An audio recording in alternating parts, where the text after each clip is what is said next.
The Yankees are under 500, and we thought this might be the case after they lost to the Marlins, and they are now 16-61. And there's a lot of significance here.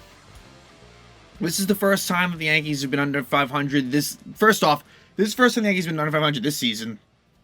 And it's actually the first time they've been under 500 since May 1st of 2021. So there was a bunch of times, from that point on where the Yankees, were at 500, but always found a way to never go below.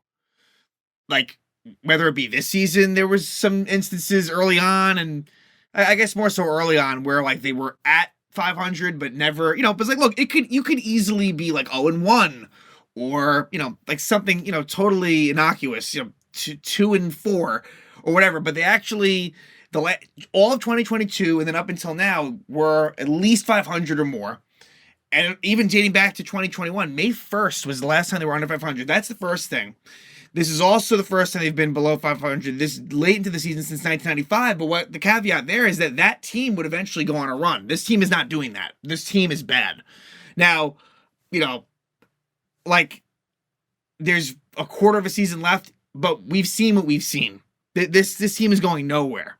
So I think you can more compare this to 1992, and they've had a 60-game stretch of, I think, 24-36, which I think is the worst 60-game stretch within a season since 1992. Now the 1992 Yankees is the last team that finished under 500, and they were 76-86. And I think that you might be looking at a record when it's all said and done this season that's more like that. Maybe not quite. Maybe, I don't know if it'll be that bad, but it could be. I don't think it's like out of the realm of possibility they end up there. They're 16-61 now. So, and this sweep was just ugly. So this is the third time they've been swept this season. All road series, Red Sox, Angels, and now Braves. And the offense was nowhere to be found. We're not going to have a lot to discuss, really, as far as, like, the play-by-play in this series. The Yankees were shut out the last two games. They had no extras. They had no extra base hits in the last two games. And, yeah, just, this is a bad offense. And, yeah, and I don't know. It was weird how, like, after game two, I felt like, the post-game pressers were, like, more negative. And then after this game, it was like, yeah, like, we just got to get a run in us, and it's right in front of us, like that type of rhetoric again. And it's like, I don't know. I understand, like, you're not going to say, like, in the season's like, look, you can't just admit defeat. I get that. But, like, you just sound foolish and delusional. Like, there is no way that this team is going to sniff playoffs. It's just not a chance. It's just simply not a chance. So this is going to be a different season, way different than what we've seen. And, even though, like, and I can't remember if I mentioned this last episode where, like 2013 comes to mind, and 14 to an extent, and we know 16, what that was, like, those were better than this. Like, and those didn't feel great. And yet those were, like, well better than what the output is here. It is really bad. Yeah, like, there's not much more to even say, but, like, the Atlanta Braves are so much better than the Yankees. It's like two different worlds. This is like what the Yankees used to be when they were good. I mean, the Braves are now 78-42. Again, the Yankees are 60-61. And it will be interesting to see if they do finish above or below 500. And my guess would be below.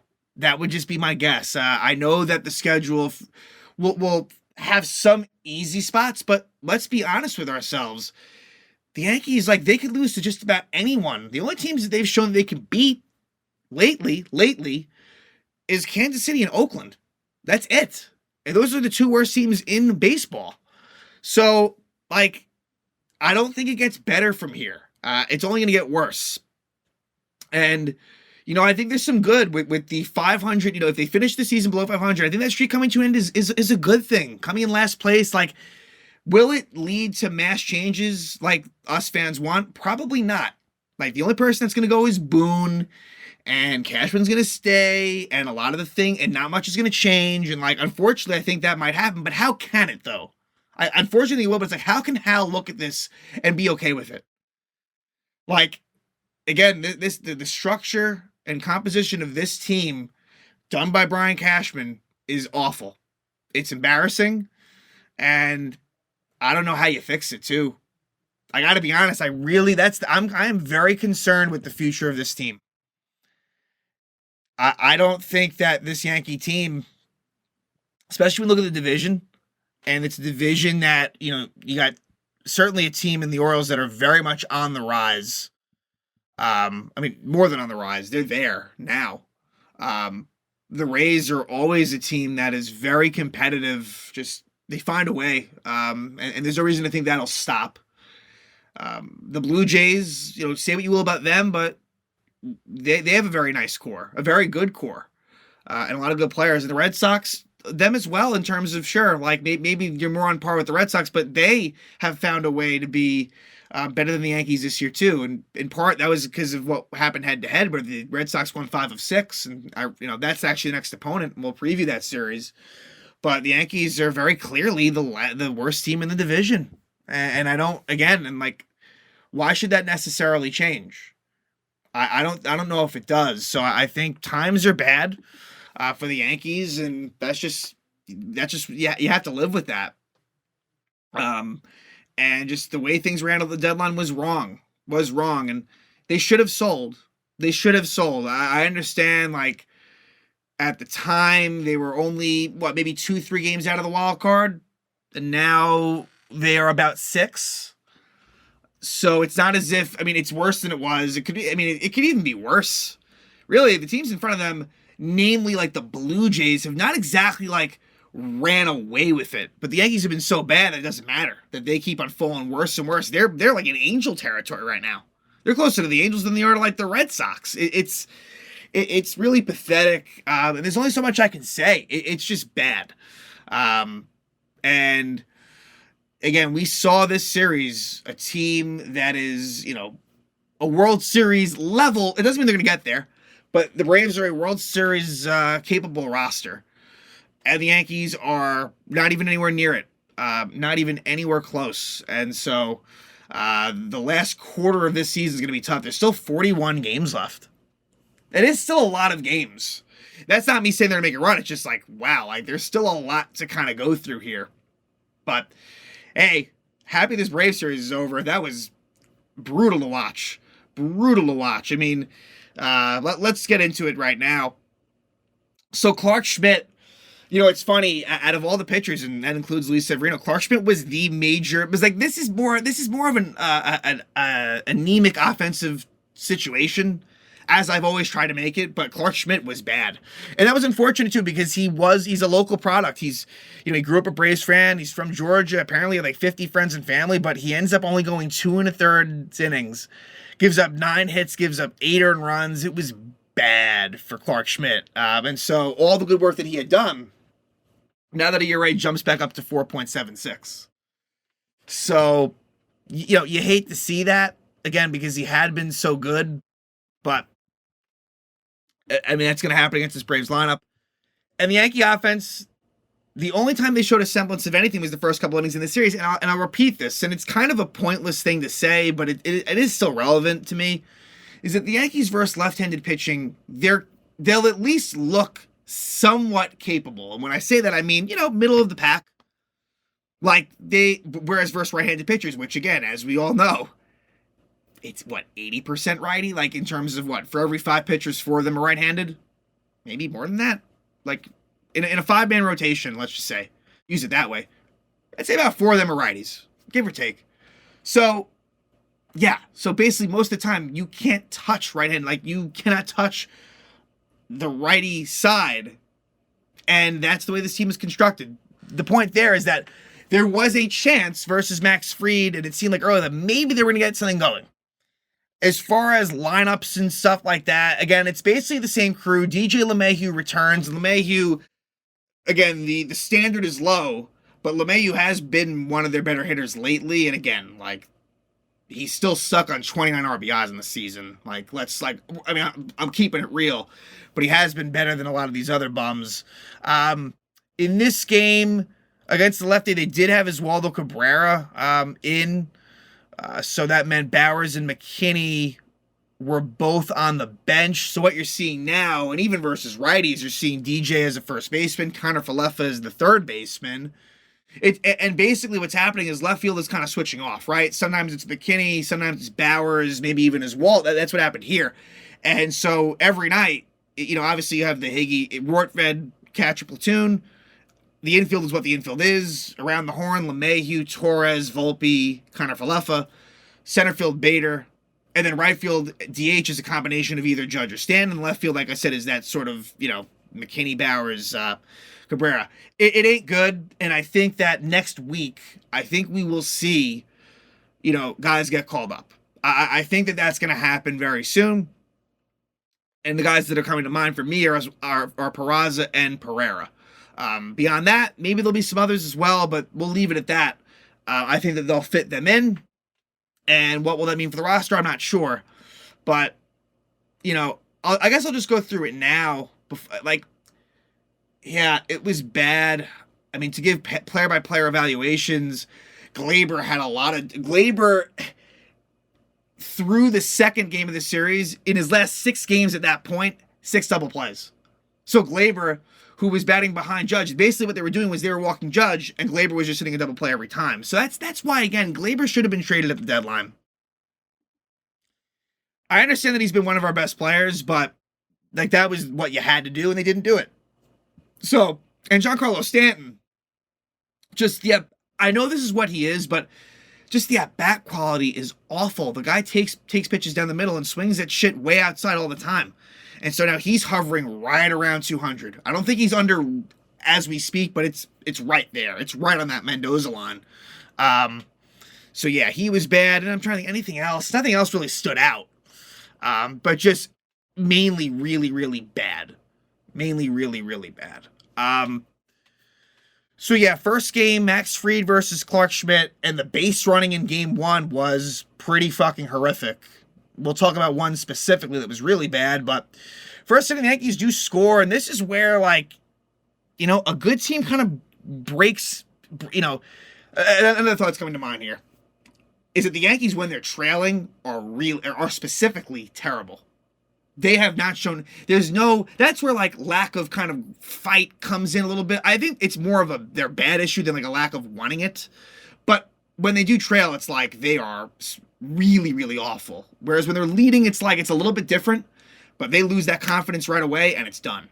So, and in this series, they only led in the beginning of game 1, and we'll talk about that right now. So it's a first and third no-out situation, and Glaber flies out. Now, C.B. Buckner, was this Buckner? I think it was Buckner in game 1.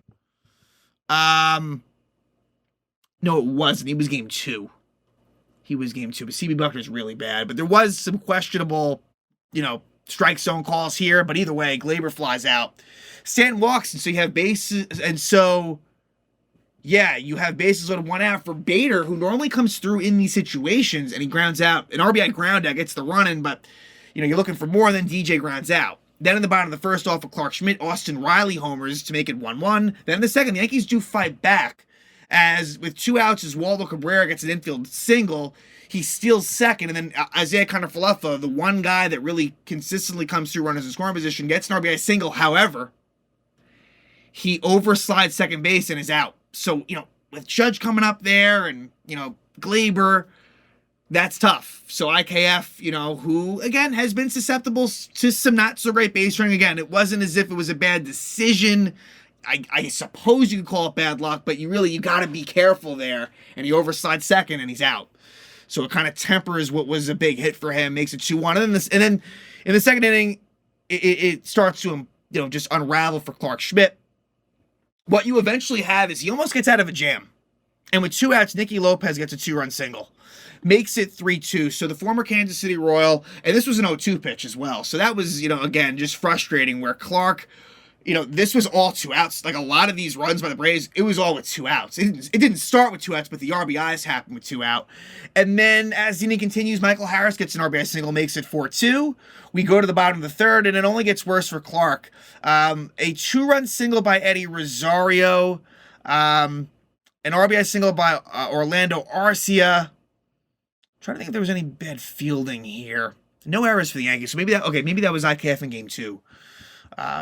Where right, it was. So Clark Schmidt does not make it out of the third inning as Ian Hamilton comes on. And so that's what happened in the series is that the Yankee bullpen was very good. I mean, I got to be honest, like they were trailing in all these situations, but the bullpen like really held it down.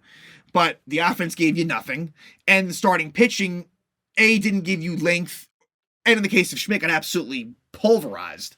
So Ian Hamilton comes on, does the job, but at this point, the score is already 8-2.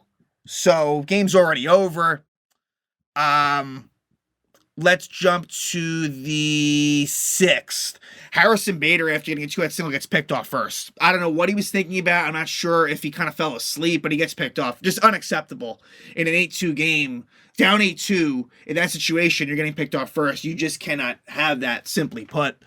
Albert Abreu comes on, who just remains on this roster. It's pretty crazy that Albert Abreu just, they just refuse to designate him for assignment. I mean, I wonder if that time is going to have to eventually come, right? I mean, for example, Carlos Rodon's coming. I'm like, although I guess with Rodon, what they'll probably do, and I'll disagree with it, is they'll send Brito or Vasquez down. That's what they'll probably do. But we'll discuss that in another episode. But you get a wild pitch that scores the run, makes it 9-2 Braves. Bottom of the eighth. A two-run homer by Eddie Rosario, who killed the Yankees this series. Eddie Rosario really came through for the Braves. That's the thing. It's like it wasn't even like Matt Olson hit bombs off you. Oh, Ozzie Albies was on the IL. It was Eddie Rosario, who's like their seventh, who's probably like their seventh or so best hitter. So 11-2, that was a homer off of Abreu. And then in the ninth, the Yankees get a meaningless run with two out. McKinney walks as a pinch hitter. And then Volpe gets an RBI triple. Makes it 11-3. And that was your final score. So that was an embarrassing blowout. Game two. Another basically lopsided affair here. As it would be Luis Severino, who, look, was he better? Yes, but he wasn't great. Versus Bryce Elder. Bryce Elder hasn't even been good lately. The Yankees were one hit. The Yankees were one hit in game two. They had more errors than hits. 2 errors, 1 hit, and 4 double plays. Game 2 was an absolute joke, and as was game 3. I mean, all these games were just embarrassing. So Severino ends up going 4 innings, 5 hits, 5 runs. Only 3 of those earned, allows 2 homers. It was better for him as ERAs below 8. Whoop-de-doo, 7.98.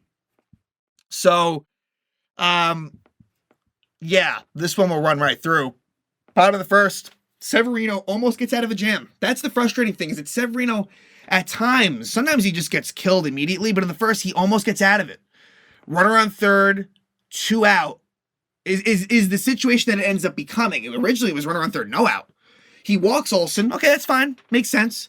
And then the worst pitch of his outing, 3-run homer to Marcell Ozuna. His 24th homer of the season, just a flat bad slide. I think it was a slider. Yeah, just right down the middle. Crushes it.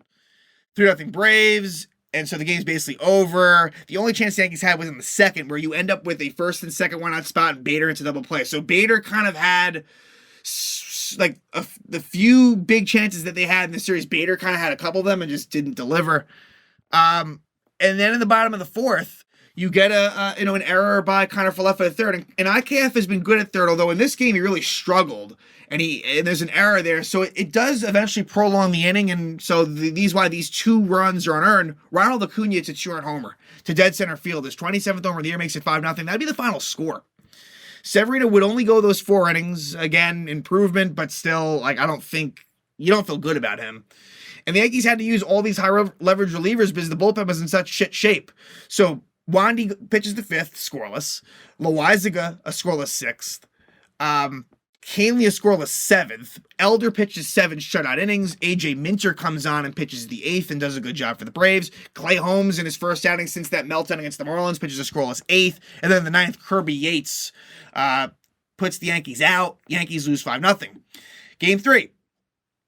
Yankees trying to avoid the sweep, and they don't avoid the sweep. Game 3 would be between nemesis Charlie Morton, who always kills the Yankees, and he did so again, against Randy Vasquez. And again, for Randy Vasquez, he keeps you in ball games. Did he give you length? No. Michael King did a nice job, and I think with Michael King, like the idea is to stretch him out, and look, I think him becoming a starter again, it's well worth considering. It really is. With the state of this team, and I'm talking about beyond this year. I think Michael King, like getting him back in the starting mix, I think that's a good idea. And he ends up going 3 2/3, which is really well. He was good, but again, Vasquez makes one real mistake, and that was the ball game. So in this game, slight lineup tweaks where you have LeMahieu leading off, Connor Falefa going to fifth, and really the biggest change, I guess, was Judge going down to the 3 hole. So Glaber batting second, Judge batting third. So they made some, it didn't change the result. Yankees still did nothing, but I figured I'd mention that. Yankees actually do out-hit the Braves in this game, 4-3. They get 4 singles. Again, like I said, the Yankees, 5 combined hits in the last 2 games, all singles. So in the second inning, Ozuna leadoff double, and I gotta say, Stanton, he is pretty bad out there in right field, like bad. Like they gave it a 70% catch probability, but he just, didn't really come close to even catching the ball. And then the next batter, Rosario, 2-run homer. And that would be your final score. So the Braves would win 2-0. Like I said, Vasquez pitched pretty well, although, he only goes 3 1/3 because there was a couple of walks and they bring King in, and then King really shuts it down from there. There's not much else to really talk about from a Yankee offensive perspective. King doesn't, like I said, pitches well. Morton goes 6 innings. Pierce Johnson pitches a 1-2-3 7th. Kirby Yates pitches a 1-2-3 8th. You have Keenan Middleton come on in the 8th, and for Middleton again, like since he's been a Yankee, he's done a nice job. He goes 1-2-3 in the 8th for the Yanks, and in the 9th inning, Raisel Iglesias to close it for the Braves. You guessed it, Yankees go down 1-2-3. So the Yankees lose 2-0. They're below 500, 60-61, and now they will go home to take on the Red Sox. So this will be a 6-game home stand against the Red Sox and the Nationals is what it is. So like on paper, that looks okay, but I gotta be honest, I think that I think struggles will continue for many reasons. I really do. Like I think I don't see this being easy at all. Yankees, they have been better at home, generally speaking. Let me just get those. Because I wanted to mention that there is kind of a drastic split. Yeah, the Yankees are 35-28 at home and 25-33 on the road, so that'll help them a bit. And the only difference to me will be like instead of getting swept and stuff like that, like instead of looking at a 1-5, 6-game span, you might look at something that looks more like 3-3. To me, that's kind of the difference in home and away.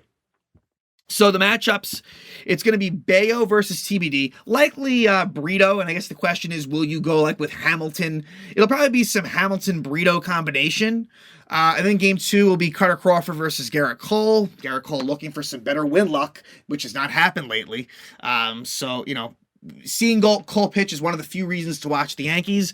And then the final Sunday game, no announced pitcher for the Red Sox. For the Yankees, it'll be Clark Schmidt looking to rebound from that bad outing against the Braves. So really, here's a situation where you're honestly looking to play some spoiler. I mean, the Red Sox, their record sits at 63-57. The Yankees are 60-61. Like I said, the Yankees lost 5 of 6 to Boston. So keeping it Boston-centric, will the Yankees show any bit of pride after the Red Sox, beat their brains in a bit? I mean, I guess that's maybe a little harsh because the scores weren't lopsided, but like the Yankees got swept at Fenway. And, the Red Sox have had the Yankees number, in my opinion, in recent years when it's mattered. Again, at this point, it doesn't matter to the Yankees, but look, if you're a Red Sox fan, like, you have a reason to believe. I mean, I think the Red Sox are, what is it? Are they 2 out on the loss side of a playoff spot? Yeah, only 2 out on the loss side.